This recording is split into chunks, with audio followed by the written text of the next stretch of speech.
네, 강원랜드 채용 비리를 수사하는 과정에 문무일 검찰총장이 직접 관여를 했다는 주장이 나오면서 파장이 커지는 모습입니다. 한편 한진과 오남매가 최근 논란이 된 해외 상속분에 대한 상속세 납부를 시작했다고 하는데요. 네, 강신업 변호사, 이용혁 건국대 경찰학과 교수와 함께 관련 소식 자세히 살펴보도록 하겠습니다. 어서 오십시오. 어서 오세요. 네, 안녕하십니까.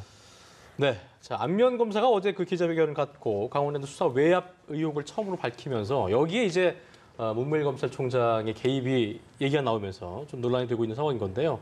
일단 당시의 핵심 내용, 그러니까 이걸 모르시는 시청자분들 계시기 때문에 핵심 내용 쟁점부터 좀 짚어보는 게 좋을 것 같습니다. 네, 간단하게 좀 정리해서 얘기를 드리면요. 그 2015년에 예. 산자부에서 그 산하기관이죠. 강원랜드의 채용 실태를 점검을 합니다. 예. 근데 거기 보니까 실제 정원보다 91명이 더 많이 채용이 돼 있는 거예요. 그래서 이것이 좀 이상하다고 생각해서 감사를 하게 되죠. 그래서 채용 비리 실태를 발견하게 됩니다. 예. 그래서 춘천지검에 수사 의뢰를 해요. 그것이 예. 이제 2015년의 일입니다. 예. 그리고 채용 비리라고 하는 것은 2013년에 있었던 일입니다.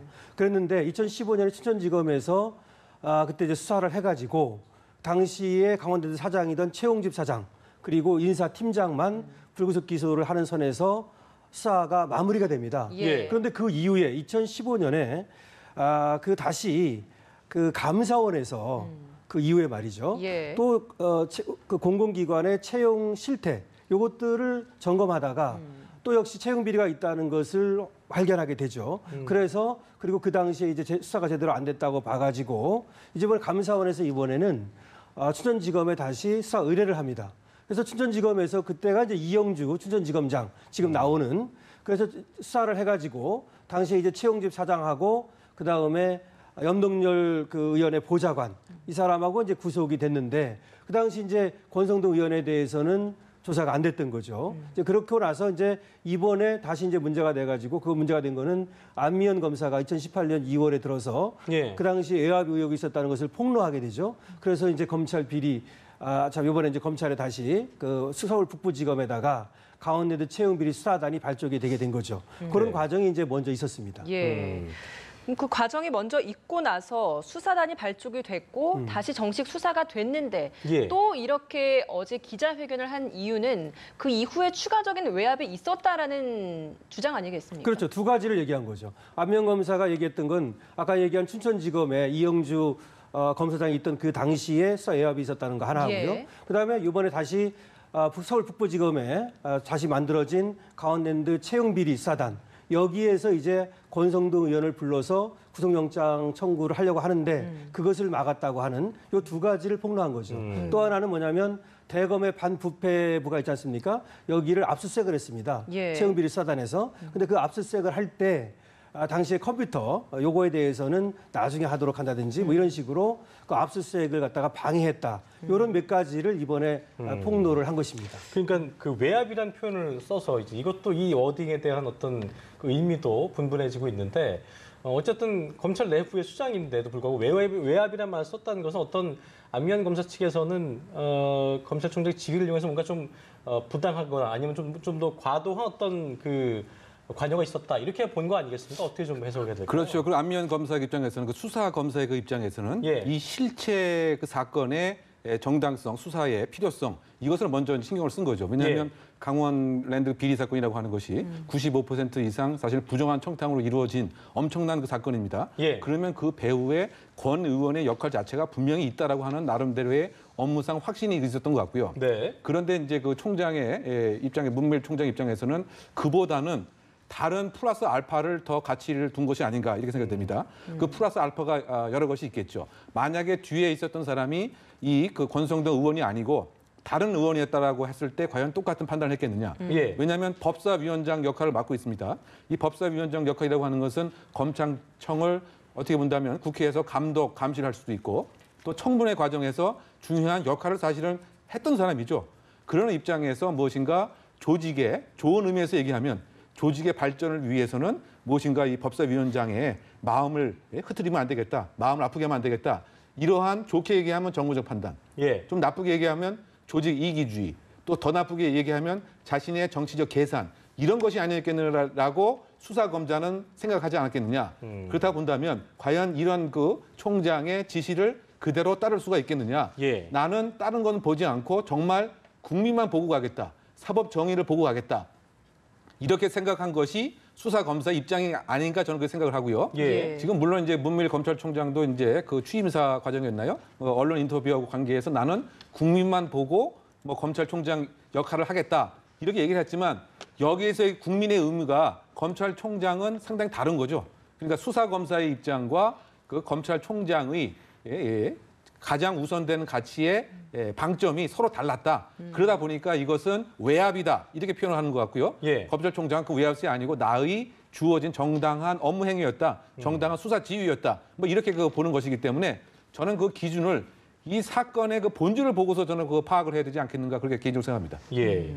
뭐 소환 전에 이제 조사를 더 충분히 해야 한다. 네. 충분한 조사 없이는 소환을 할 정도가 아니면 국회의원들은 어렵다 이런 발언을 한 것을 두고 이제 문무일 검찰총장 측에서는 더 제대로 된 보강을 해서 확실히 소환이 될 정도의 조사를 해와라라는 보강 차원에서 이야기를 했다라고 이야기를 했고 춘천지검장 역시도 그렇게 받아들였다라는 맞습니다. 또 발언을 했거든요. 네, 지금 이제 우리가 좀 주목해 봐야 될 것이요. 예. 어제 안미연 검사가 오전 10시에 이제 기자회견을 했습니다. 예. 그리고 나서 그 당시에 춘천지검장이던 이영주 지검장이 거기에 대해서 또 발표를 했습니다. 예. 보도자료를 냈는데요. 뭐라고 얘기했냐면 당시 자기는 그것을 갖다가 정당한 수사 지휘로 받아들였다. 이것이 중요합니다. 그때 어제 얘기가 오고 가면서 당시 문무일 이제 검찰총장이 얘기한 것은 두 가지를 얘기했다는 겁니다. 하나는 소환을 하는 데 있어서 법리 검토가 충분히 돼 있느냐라고 예. 하는 것을 물었는데 그것이 충분히 돼 있지는 않다라고 얘기를 했다는 겁니다. 또 하나는 증거 확보를 얘기했다는 겁니다. 그래서 이건 이영주 지검장이 얘기하는 겁니다. 근데 그 두 가지에 대해서 문무일 검찰총장이 얘기를 하면서 이것이 충분하진 않지만 일단 소환을 해서 조사를 해보겠다라고 하니까 문무일 검찰총장이 국회의원을 그렇게 함부로 부를 수는 없다. 충분히 증거라든지 내지는 혐의가 소명된 이후에 불러야 된다라고 얘기했다는 겁니다. 네, 이건 이제 여기에서 또 이영주 좀 지검장 들여다봐야 될 얘기입니다. 부분이 이제 평검사 측에서 받아들이기에는 국회의원들을 함부로 부를 수 없다라는 것 자체가 아까 뭐 짚어주셨던 그런 정무적 이해관계나 좀 조직적 이기주의, 뭐 본인의 이야기 그렇죠. 이런 것들에 대한 해석이 깔린 뭐 외압이었다라고 해석을 될 수 있는 부분이 아닌가라는 접근이거든요. 근데 이제 그거는 예. 평검사가 보는 거하고 또 검사장이 보는 거하고 검찰총장이 보는 것이 다를 수가 있어요. 왜 그러냐면 예. 국회의원은 불체포 특권이 있고요. 면책 특권이 있는 것입니다. 그렇기 때문에 아무래도 검찰총장이라든지 지검장 입장에서는 정무적 판단이 들어갈 수밖에 없어요. 그래서 이것이 과연 꼭 정무적 판단만에 의한 것인지. 근데 또 하나는 아까 법리 검토라든지 증거 확보를 얘기하고 예. 있잖아요. 그런 것들을 종합적으로 봐가지고 좀 더 이것들을 점검한 후에 부르라 이렇게 얘기를 했다면 그것을 외압으로 볼 수는 없죠. 외압이라고 하는 것은 보통 바깥에서 얘기하는 사람, 즉 안에 있는 사람이 아닌 바깥에 있는 사람이 압력을 가할 때 외압이라고 그러거든요. 예. 그래서 외압이라는 말은 맞지 않다고 이제 지금 문무일 검찰총장은 얘기하고 있는 겁니다. 그럼 이제 문제는 수사지휘권이라고 본다면 그것이 정당한 수사지휘권의 행사냐, 수사지휘권의 적절성 행사, 예. 이것이 문제가 되는데 국회의원이기 때문만은 아니었던 것 같이 지금 얘기는 되고 있습니다. 예. 예. 뭐 이와 관련해서 지금 문무일 검찰총장도 오늘 출근길에 발언을 했고 또 그렇습니다. 박상기 법무장관도 이와 관련한 안타까운 심경을 밝혔는데 그 관련 발언 먼저 좀 들어보고 대담 이어가 보도록 하겠습니다. 함께 보시죠. 약속과 달리 수사에 개입했던 수사관의 입장이 어떻게 생각하십니까? 검찰권이 바르게 행사되도록 또 공정하게 행사되도록 관리 감독하는 게 총장의 직무라고 생각합니다. 법률가로서 올바른 결론이 내리도록 그 과정을 충실히 이행하도록 하겠습니다. 이번 사태 어떻게 생각하십니까? 강원랜드 사건의 경우에도 정상적인 절차에 따라서 신속하고 엄정하게 처리되어서 불필요한 논쟁이 빨리 정리되도록 해야 되겠다 하는 생각을 가지고 있습니다. 또 지금 그 강원랜드 사건 관련해서는 제가 검찰총장에게 국민적인 의혹이 없도록 신속하고 엄정하게 처리해 줄 것을 당부를 했습니다. 조만간에 검찰에서 법과 원칙에 따라 강원랜드 사건의 결론을 내릴 것으로 알고 있습니다. 지금 박상기 장관의 발언에 따르면 이제 국민적 의혹이 없도록 해결하겠다라고 말씀하셨는데 정상적인 수사 지휘권인지 평검사 안면 검사 볼 때는 어떤 뭐 VIP에 대한 그 고위층에 대한 어떤 절차상의 특혜라든가 그러니까 시각적으로 좀 다르게 보는 어떻게 보느냐에 따라 달라 보일 수 있는 이런 해석 차이인 것 같은데 법조계 전문가시기 때문에 어떻게 보는 게 맞다고 좀 그러니까 옳다고 봐야 되는 거예요? 근접받아 봐야 되는 거예요? 해석을. 이런 것 같아요. 춘천지검 당시는 이제 소환을 얘기하는 것이고요. 예. 검찰 지금 다시 북부지검에 설치가 된 예. 검찰에서 만든 저 강원랜드 채용비리 수사단, 요거는 새로 특별히 만든 겁니다. 예. 요거는 이제 구속영장 청구에 대한 것으로 이렇게 나눠볼 수 있거든요. 근데 어쨌든 간에 지금 보면은 검찰에서 갖고 있는 어떤 생각이 이 강원랜드의 비리라고 하는 것이 굉장히 큰 비리거든요. 예. 그러니까 수사를 하는 사람들의 입장은 그야말로 이거는 비리 중에 비리고 적폐 중에 적폐 아닙니까? 그래서 강한 어떤 수사 의혹을 갖고 있는 것이고요.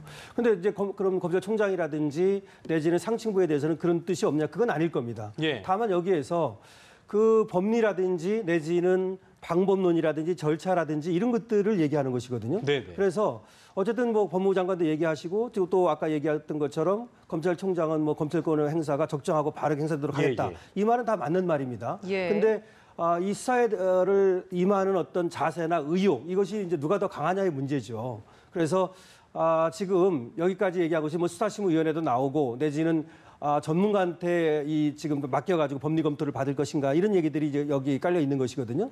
어쨌든 여기에 대해서는 양쪽의 의견이 제가 볼 때는 상당 부분 일리는 있다. 서로 다 팽팽하게 맞서고 있는 거는 네, 그렇죠. 분명히 보이는 거죠? 그렇지만 이와 같이 강원랜드 채용비리 수사단이라고 하는 특별 수사단이 만들어진 거 아닙니까? 예, 예. 그렇다면 여기에 힘을 실어줘야 된다. 저는 이렇게 봅니다. 그런데 이번에 힘을 실어주지 않았다고 이제 안면 검사가 폭로를 한 것이 뭐냐면 예. 독립성을 보장해주겠다. 기한도 못 받지 않겠다. 그리고 나한테 보고하지 말아라.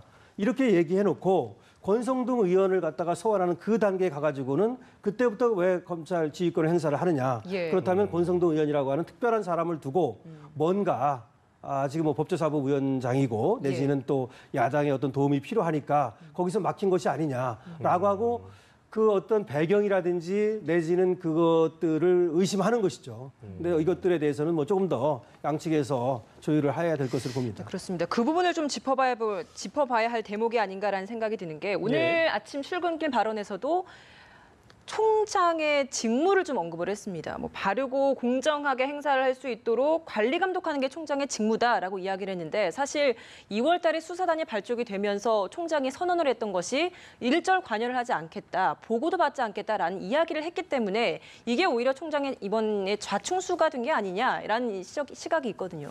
뭐 그렇다고 볼 수가 있다고 보입니다. 어떻게 예. 보면 이제 그 겉다르고 뭐 속다른 모습 아니냐라고 하는 그 비난이 분명히 있겠죠. 마치 제3의 그 기관으로 나는 총장의 불필요한 영향력을 행사하지 않고 자체 수사의 모든 결과를 수용하겠다 이렇게 밝혔지만 실상을 봤더니 내부적으로 여러 가지 영향력을 그 행사하려고 하는 이와 같은 그 모습이 그 있었다고 하는 이 점이 가장 그 이제 문제점이 아닌가 볼 수 있는데 예. 저는 이제 그보다 더 이제 좀 문제가 되는 것이 아까 잠깐 언급이 되는가 모르겠지만 국회의원이기 때문에 사실은 조사가 필요 없을 정도에만 소환을 해야 된다. 조사 자체가 불필요하다. 그러니까 이렇게 표현한 거 아닙니까? 예. 조사 없이 충분히 소환할 정도가 아니면 소환 조사를 하지 말아라. 예. 그런데 이것은 일반적인 수사 원칙에 너무 반하는 것이죠. 조사를 통해서 혐의를 입증해야 되는데 국회의원이라고는 특별 신분을 인정해 주는 것이다. 그러면 이것이 과연 공정한 검찰권의 행사냐? 저는 그렇지 않다고 이제 보는 것입니다. 예. 물론 이제 그 국회의원의 불체포 특권이 있지만 불체포 특권이 이와 같은 비리에 일정 혜택을 주라고 있는 것이 아닙니다.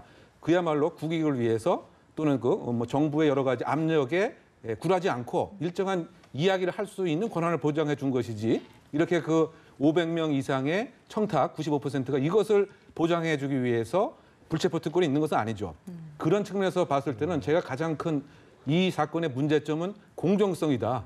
공정성을 너무 해한 것은 아니냐. 이것이 마치 이제 그 정무적 판단으로 검찰총장이 향유해야 할 하나의 그 수사 지휘권으로 잘못 포장돼서는 안 된다.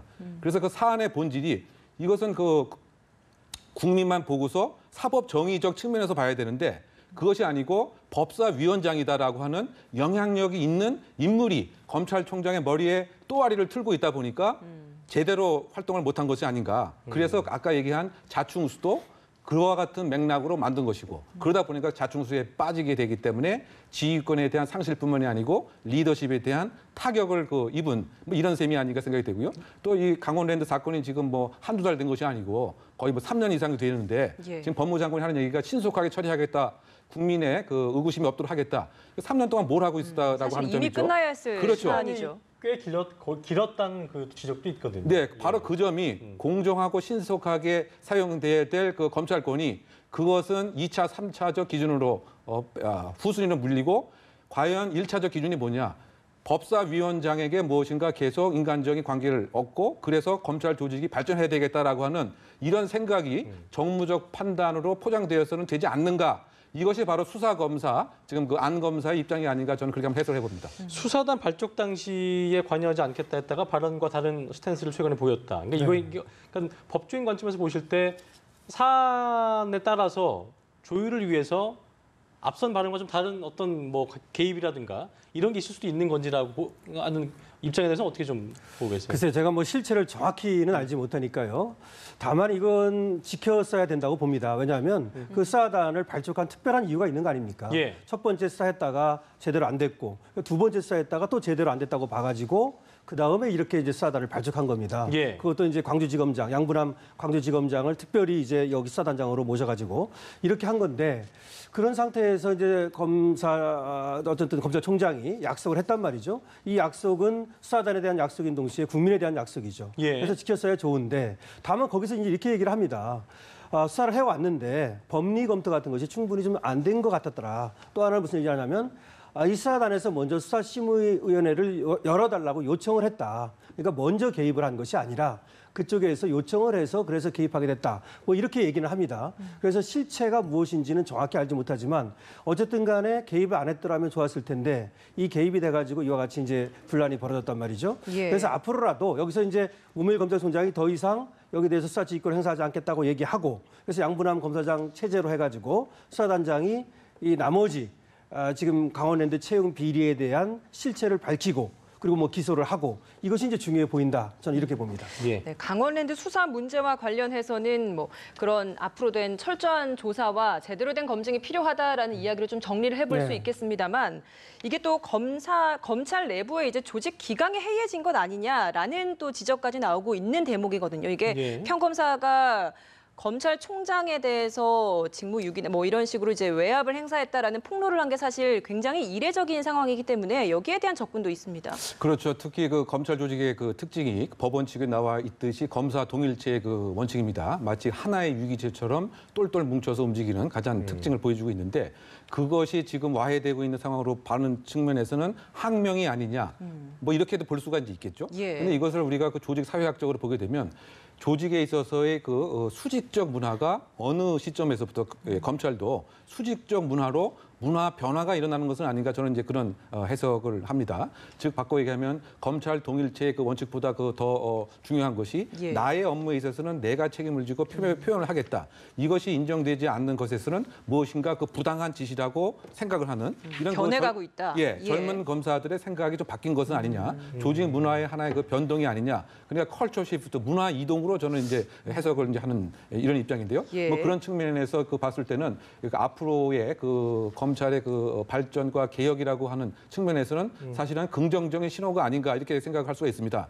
다만 이제 그렇다고 해서 건건이 무슨 문제가 있을 때 이 수사 검사들이 기자회견을 한다고 한다면 사실상 조직이 와해되는 이런 그렇죠. 입장이기 때문에 이것을 보완할 수 있는 민주적 의렴 수렴 절차라든가 또는 그 위에 있는 상사들, 뭐 부장이나 총장들이 무엇인가 이런 수사 검사들하고 좀 더 소통하는 이런 그 제도적 변혁도 함께 있어야 된다. 그렇지 않는 상태에서는 조금만 나와 입장이 다른 입장에서 기자들 불러다 놓고 입장을 한다고 한다면 이 검찰의 기능이 그야말로 조직 그 국가 전체로 봐서는 소위 말해서 그 처벌이라고 하는 이와 같은 중요한 한 기능을 하는 것인데 이것에 국민들의 입장에서는 아니 저거 뭐냐 일정한 체제도 없고 자신들의 의견만을 일방적으로 표현하는 것은 아니냐 이런 그 불안감도 분명히 있기 때문에 이것을 해소할 수 있는 조직 내의 소통 장치, 제도적 보완 이것도 이번 그 기회에 꼭 있어야 되지 않나 생각됩니다. 네, 알겠습니다.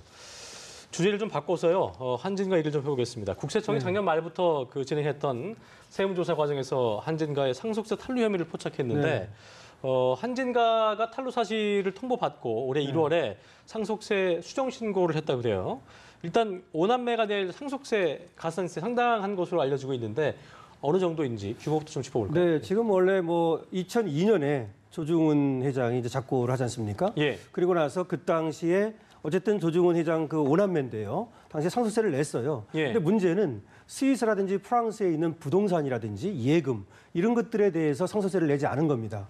그런데 이것이 2016년에 이제 그 발견이 됩니다. 그래서 어쨌든 한 지금까지 얘기하는 거 보면 조중훈 회장만 따지면 한 500억 되고요. 예. 그다음에 그 남매 전체를 하면 한 852억 정도 된답니다. 예. 그래서 이번에 이제 1차로 192억 원을 냈고 나머지 이제 5년에 걸쳐서 낸다 이런 얘기인데 예. 여기에 대해서는 사실은 2016년에 이미 알았는데 그럼 지금 2018년 아닙니까? 2년이 지났는데. 예, 2년 동안 뭐 하다가 그렇죠. 2018년 1월에 들어서야 상속세 수정 신고를 했느냐 이런 얘기가 있는 거고요. 또한 국세청에서도 이걸 알았다는 거죠. 왜냐하면 2016년 4월에 이런 것들이 있다는 것을 우리가 알았습니다라고 신고를 했습니다. 예. 그런데 그러면 바로 이걸 갖다가 돈을 받는다든지 내지는 검찰에 이제 고발을 해서 수사를 하게 한다든지 해야 되는데 국세청도 한 2년 동안 끌은 거예요. 그래서 거기에 대해서 이제 비판 여론이 있는 거죠. 그렇죠. 한진도 국세청도 다 의문이 들 수밖에 그렇죠. 없는 그렇습니다. 상황인데 네. 먼저 한진 14년 동안 몰랐다라고 하는 게 사실 국민적 정서로는 납득이 가지 않는 부분인데 과연 정말 14년 동안 몰랐을 것인가 어떻게 보십니까? 몰랐을 리가 없다고 보입니다. 예. 더군다나 이렇게 많은 자산 자체를 아무도 모르고 있었다. 이것은 납득할 수가 없는 것 같고 예. 오히려 이제 은닉을 하려고 했던 것은 아닌가 이런 의심도 있는 그 상태입니다. 그러다 보니까 좀 여러 가지 지금 14년 동안 무엇을 했느냐는 국세청도 사실은 비난을 면치 못하는 것이 아닌가 생각이 됩니다. 이게 사망을 하는 경우에 상속세에 대한 조사를 하게 됩니다. 그래서 세액을 확정을 해야 되는데 과연 어떠한 이유로 이처럼 14년이 그대로 도가 되었는지 그리고 원칙적으로 보게 되면 부정한 행위로 인해서 도가 돼서 세금을 부과하지 못하게 되는 경우에는 제척 기간이 15년으로 되어 있고 또 그렇지 않고 실수를 하는 경우는 제척 기간 10년이 되어 있습니다. 그렇게 되면 부과를 못하게 되는 이런 상태이거든요. 예. 그런데 어쨌든 지금 부과를 한 것으로 봐서는 그 제척 기간을 넘기지는 않은 것 같은데 그 부분에 있어서도 사실은 이 국세청에 일정한 조금 의문이 좀 듭니다. 그리고 지금 세액이라고 하는 것이 상속세가 이제 850억인데 이거는 온전한 세금만에 해당되는 것이고 가산세가 부과될 수가 분명히 있겠죠.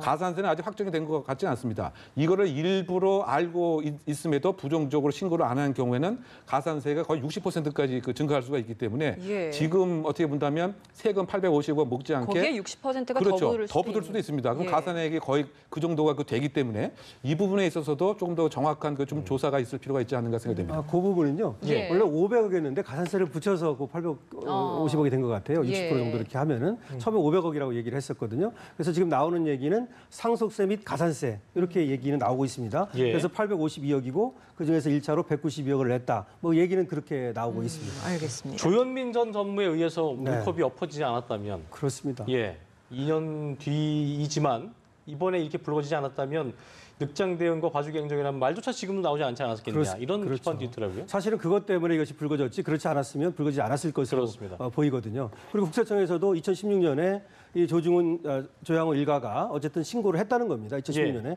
그래서 바로 부과를 하고 그다음에 또 이렇게 세금 탈루가 오랫동안 있어 왔지 않습니까? 예. 그럼 여기에 대해서 검찰이 고발을 해야 되는 거죠. 그러니까 국세청을 질타하지 않을 수가 없어요. 예. 그다음에 지금 이제 조현민 얘기했는데요. 오늘 4번째로 이제 압수수색을 들어갔습니다. 예. 그래서 이번에는 이제 서울 인천 세관이 아니고요. 서울 세관에서 압수수색을 들어갔는데 이번에는 이제 외국환 거래법 위반. 그러니까 외국환 거래법 위반이라고 하는 것은 외국으로 돈을 밀반출을 했다는 얘기입니다. 예. 그것까지 이제 또 수사가 시작이 됐습니다. 밀수입이라든지 관세 포탈 이런 것들 말고 4번째로 다시 이제 압수수색에 들어가가지고 외국환 거래법 위반까지도 이제 수사를 하게 됐는데 어쨌든 나비 효과가 이렇게 엄청난 어떤 수사라든지 이런 것들로 이어지고 있는 거죠. 알겠습니다.